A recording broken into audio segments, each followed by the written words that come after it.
2014లో నడి సముద్రంలో చుక్కాని లేని నావలాగా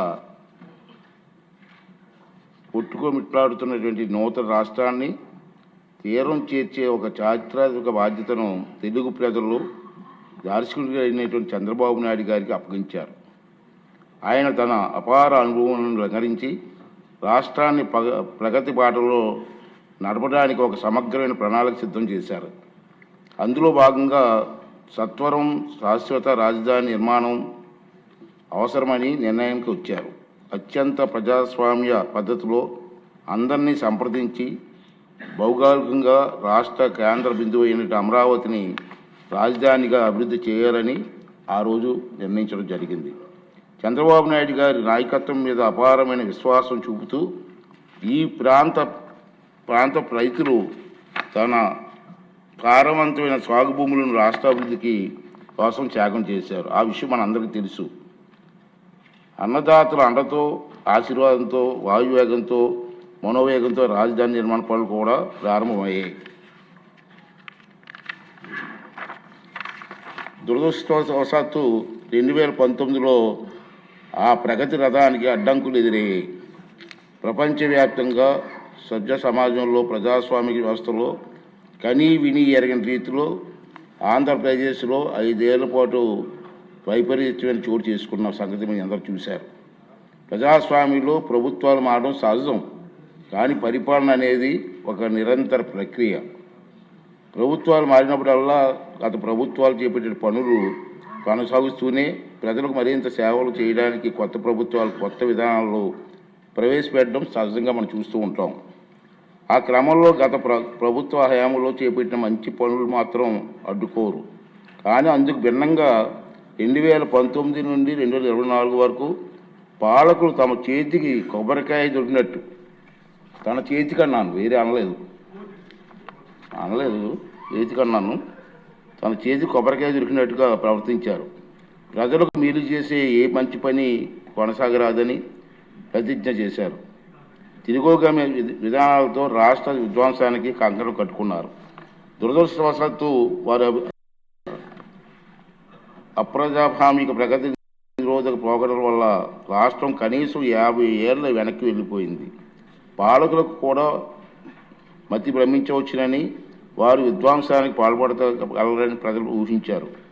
పర్యవసానంగా రాష్ట్ర భవిష్యత్తు అగమ్య గోచరమైంది. రాజధాని కోసం భూములు ఇచ్చిన రైతులు వీధిని పడ్డారు. ఆత్మ గౌరవానికి మారుపేరిన రైతులు అవమానాలు పాలయ్యారు.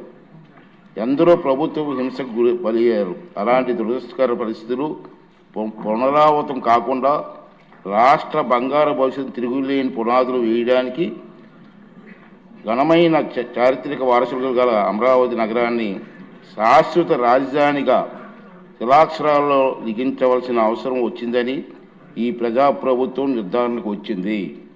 ముఖ్యమంత్రి చంద్రబాబు నాయుడు గారు దృఢ సంకల్పంతో చేసే కృషి ఫలితంగా రాష్ట్ర విభజన చట్టంలో తగు సవరణ తీసుకురావడానికి కేంద్ర ప్రభుత్వం సూత్రప్రాయంగా అంగీకరించినట్టు తెలిసింది.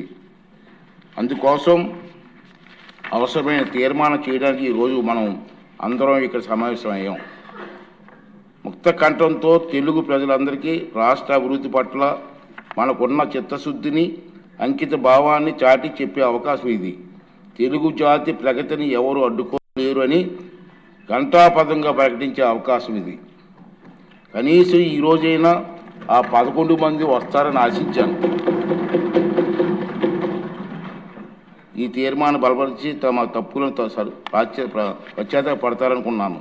కానీ చేసిన తప్పులను సభాముఖంగా ఒప్పుకునే ధైర్యం కానీ నిజాయితీ కానీ వారికి లేవని నాకు అర్థమైపోయింది.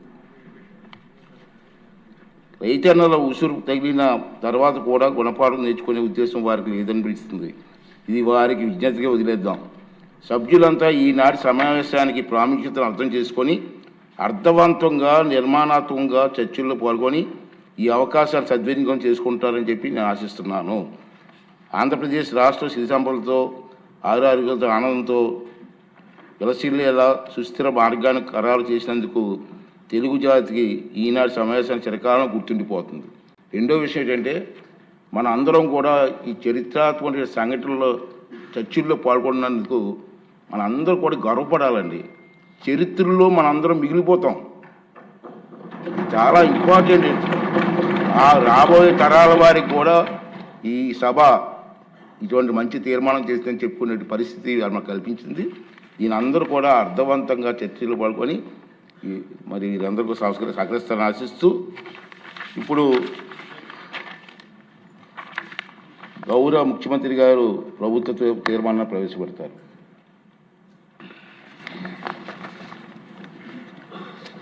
అధ్యక్ష,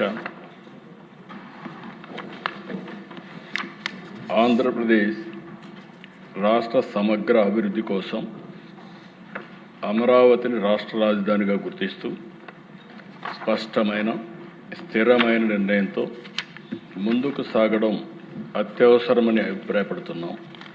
దీనికి అవసరమైన అన్ని రక్షణాత్మక చర్యలు తీసుకోవాలని భావిస్తూ సంబంధిత చట్టాల్లో తగిన సవరణలు చేయడం ద్వారా రాజధానిపై స్పష్టతను స్థిరత్వాన్ని కల్పించవచ్చని గుర్తిస్తూ ఆంధ్రప్రదేశ్ శాసనసభ క్రింది విధంగా తీర్మానిస్తోంది.